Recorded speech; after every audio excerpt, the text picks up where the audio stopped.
இதை வந்து பார்த்தீங்கன்னா தெரிஞ்சிருக்கோம். என்கிட்ட ஈவினிங் வேலை முடிச்சு நாங்கள் தள்ளுறோம். ஊருக்கு பண்ணுற ரத்தம் அவங்க மேற்கும் மீன் நான் வெட்டல, அவங்க தான் வெட்டிக்கிறாங்களே.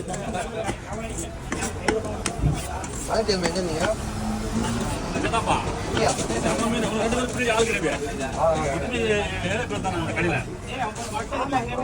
இருக்கா. ஒரு மணி நேரம் மீன் வசமாக இருக்குது. ஏன் சுவாட்டி என்னால் முடியல. நீ சொல்கிறேன்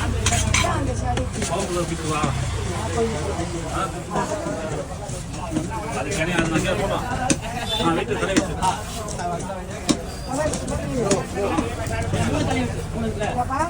நல்லதுக்கா. நாட்டு என் மஞ்சள் எவ்வளோ வந்து குறைஞ்சபட்சம் ஒரு 60-50 வந்து மீன் இல்லைன்ற ரேட்டுலாம் கம்மி தான். இன்னைக்கு வாங்கிருக்கலாம். அதே ரேட் தான் இன்னைக்கு.